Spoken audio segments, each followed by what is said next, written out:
신형 코로나 비루스 감염증과의 전쟁이 어느덧 반년을 훨씬 넘어섰습니다. 그러나 세계는 아직 이 전염병의 진창 속에서 헤어나오지 못하고 있습니다. 지금 이 무서운 악성 전염병은 8월에 들어와 76만 명이 넘는 사망자와 2,100만 명이 넘는 감염자를 산생시켰습니다.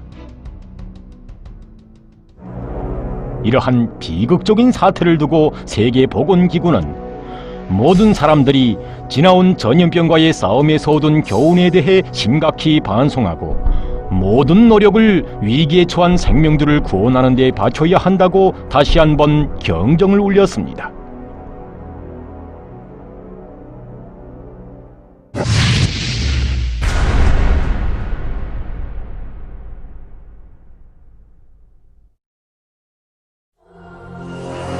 브라질에 신형 코로나 비루스가 들어온 것은 지난 2월 말이었습니다. 이 악성 비루스는 걷잡을 수 없이 무서운 속도로 불과 몇 개월 사이에 브라질의 전 지역을 휩쓸며 많은 가정들의 불행을 가져다 주었습니다.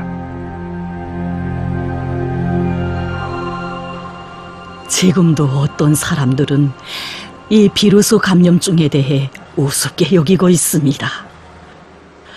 우려하지도 않고 또 비루스 감염을 막는데도 무관심합니다. 지어는 마스크도 착용하지 않고 있습니다.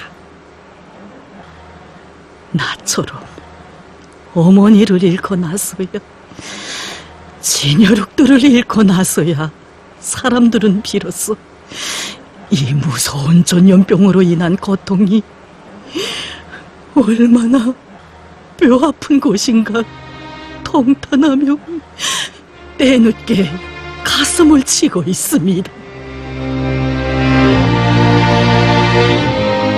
이 여성의 어머니는 67살이었는데 평시에 만성 질병도 없었고 아주 건강했다고 합니다.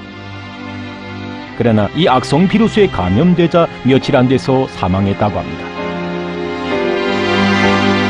비루스는 너무도 빨리 순식간에 퍼졌습니다. 미처 선쓸 새가 없었지요. 수많은 사람들이 경악했습니다. 전염병은 지금도 계속 퍼지고 있고 많은 사람들이 죽고 있어요.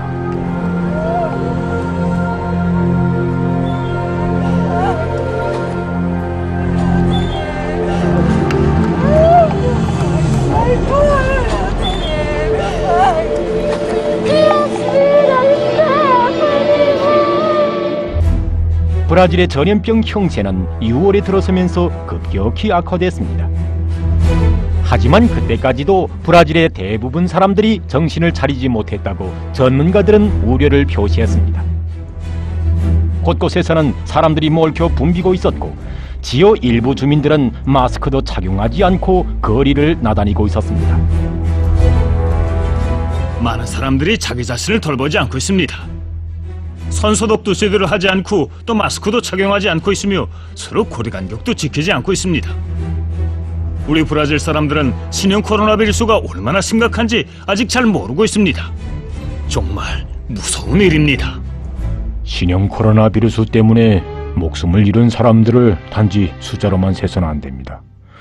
그들은 바로 자기 이름을 가지고 있고 또 아이들과 부모, 형제들, 친구들을 가지고 있던 사람들입니다. 그런데 아직까지도 사람들은 이걸 이해하지 못하고 있습니다. 단순히 숫자로만 사망자들을 대하고 있습니다. 정말 슬픈 일입니다. 이렇게 해이되고 무질서한 공간을 타고 악성 비루스는 브라질 사람들 속에서 보다 빠른 속도로 전파됐습니다. 지난 7월 22일에는 하루 감염자 수가 최고 6만 5천여 명을 기록했으며 8월에 들어와 하루 사망자 수는 1,000명 선으로 늘어났습니다. 이러한 실태는 일부 유럽 나라들에서도 매한가지였습니다. 많은 사람들이 새롭게 출현한 악성 비루스에 대해 너무도 무경각했던 나머지 정부의 호소와 방역 대책에 무관심과 침묵으로 지역 불응하기까지 했습니다. 여기는 벨지그의 관광도시 안트웨르벤시. 지난 6월 이 나라 정부는 전염병 형세가 약간의 안정 추이를 보이자 일부 제한 조치를 완화했습니다. 그러자 많은 관광객들이 이곳으로 다시 몰려들었고, 관광열에 들뜬 사람들은 제정된 방역 규정을 무시하고 제멋대로 행동했습니다. 이렇게 되자 단 며칠 사이에 악성 전염병이 다시 폭발적으로 확산됐습니다. 아직까지도 마스크를 착용하지 않는 사람들이 있습니다. 마스크를 착용하는 것을 자기 의무로 생각하지 않기 때문입니다. 어떤 사람들은 상점에 들어가거나 버스를 탈 때 서로 거리 간격을 두지 않고 있습니다. 마스크를 아예 착용하지 않는 사람들도 있고, 또 귀에 걸거나 턱 밑에 거는 사람들도 있습니다. 이런 걸 많이 목격했습니다. 그러다가도 누가 통제하면 얼른 제대로 쓰곤 하지요. 지난 5월 도이칠란드의 어느 한 고기 가공 공장에서 260명이 집단 감염되는 사건이 발생했습니다. 이 시기는 이 나라가 전염병 방역 조치를 서서히 완화시키고 있던 때였습니다. 사건이 발생한 후에야 공장 측에서는 비로소 사람들이 서로 갈라져 일을 하는 조치를 취했으며, 작업장에서 반드시 마스크를 착용하게 하고 공장 정문에서는 들어오는 사람들에 대한 체온 검사를 진행했습니다. 그러나 이것은 때늦은 방역 조치였고, 공장 종업원들 속에서는 감염증이 걷잡을 수 없이 확산됐습니다. 이 공장에선 종업원들의 건강과 안전보장 문제를 위반했고, 또 거리간격 조치를 취하지 않았습니다. 이번 사건을 통해서 우리가 반드시 교훈으로 찾아야 할 것이 있습니다. 이하면 식료 가공 공장들에선 어떤 조치를 취해야 하는가, 또 방역학적 측면에서 생산 환경은 어떻게 보장해야 하는가 하는 겁니다. 그리고 교통 조건과 공장 출입 경로도 반드시 확인해야 한다고 봅니다. 전문가들은 전염병 발생 초기 유럽의 대다수 나라들이 악성 비루스의 위험성과 파국적인 후과를 미처 간파하지 못한 탓에 국경 봉쇄와 외국인들의 입국 차단, 수입 물자들에 대한 철저한 검사 검역을 실시하지 못했다고 전했습니다. 또한 사람들 속에서 집체 모임을 엄금하고 외출 시 마스크를 의무적으로 착용하며 사회적 거리두기를 보장하도록 강하게 요구하지도 않았다고 평했습니다. 결과 유럽의 많은 나라들이 악성 비루스의 공격을 막아내지 못하고 치명적인 타격을 받았습니다. 그 실례의 하나로 지난 3월 순간의 방침으로 해서 제2차 세계대전 이후 가장 혹심한 피해를 입은 이탈리아를 들 수 있습니다.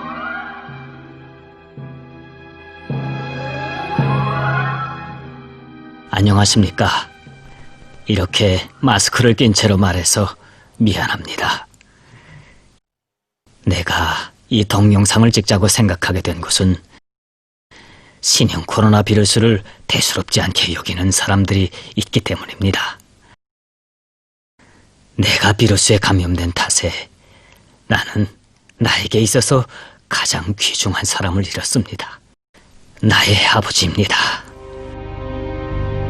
여러분들에게 호소하고 싶은 것은 이 방역 사업이 결코 노름놀이가 아니라는 것입니다. 나는 인공호흡기가 없이는 밤에 잠을 잘 수가 없게 됐습니다. 나의 인생 계획은 헝클어지고 말았습니다. 이런 고통을 다른 사람들이 겪지 않았으면 합니다. 이건 공포 영화의 한 대목이 아니라 현실입니다. 도시가 봉쇄된 다음부터 우리는 정상적인 생활을 할 수 없게 되었습니다. 앞으로도 계속 이렇게 살아야 하는지 앞길이 막막합니다. 모든 사람들이 일찌감치 정신을 차리고 방역 사업에 떨쳐 나섰어야 했습니다. 하지만 우린 시기를 놓쳤습니다. 우린 스스로 화를 불러왔습니다. 지금 전문가들은 이 전염병이 인류가 100여 년 만에 맞다던 대재앙이며 방역 통제가 가장 힘들고 전파 속도가 가장 빠르며 전파 범위가 가장 큰 세계적인 보건위기라고 평하고 있습니다. 내 아내는 차장으로 일했는데 대다수 차장들은 마스크도 착용하지 않고 장갑도 끼지 않고 일했습니다. 그러니 많은 차장들이 전염되게 됐지요. 나중에는 온 회사가 감염되고 말았습니다. 딸애와 함께 아내를 마지막으로 본 게 그가 병원에 입원하러 떠난 날이었습니다. 그 이후엔 아내를 영영 다시 보지 못했습니다. 아내도 나와 딸애를 다시 보지 못한 채 땅에 묻혔습니다. 우린 이제야 신형 코로나 비루스의 위험성을 인식했습니다. 그런데 초기에는 아무것도 몰랐습니다. 분명 보도로는 비루스의 위험성에 대해 광범위 전하고 있었지만 우린 그것을 자신들과는 무관한 일로 여겼습니다. 모두가 남의 일로, 먼 곳에서 일어난 일로 여기면서 방역 사업을 등한시했습니다. 사랑하는 사람들과 친구들, 귀중한 사람들을 일커서야 정신을 차렸습니다. 악몽과도 같은 분분초초가 흐르고 있습니다. 전 인류를 무서운 불안과 공포 속에 몰아넣고 있는 엄혹한 현실. 오늘의 시점에서 이 행성에 사는 사람이라면 누구나 파국적인 재난을 외면할 수 없으며 자기 자신들의 삶과 가정의 행복을 신형 코로나 비루스 감염증과 결부시키지 않을 수 없게 됐습니다. 지나온 날과 다른 세계 각국이 보다 강력한 방역 조치들을 취할 때만이 전염병 사태를 완화시킬 수 있다는 교훈과 함께 동시에 매 개인들에게도 이런 심각한 문제점을 제기하고 있습니다. 의학과학이 발전하고 방역제도가 완비됐다고 자부하는 나라들에서까지 악성 비루스 사태가 좀처럼 수그러들지 않고 날로 심각해지고 있는 현실은 무엇을 말해주는가? 이 악성 전염병과의 격전에서 승자는 누구며 패자는 누군가? 억울하게 쓰러진 영혼들은 이렇게 부르짖고 있습니다. 누구를 탓해야 하는가? 누구를 원망할 것인가?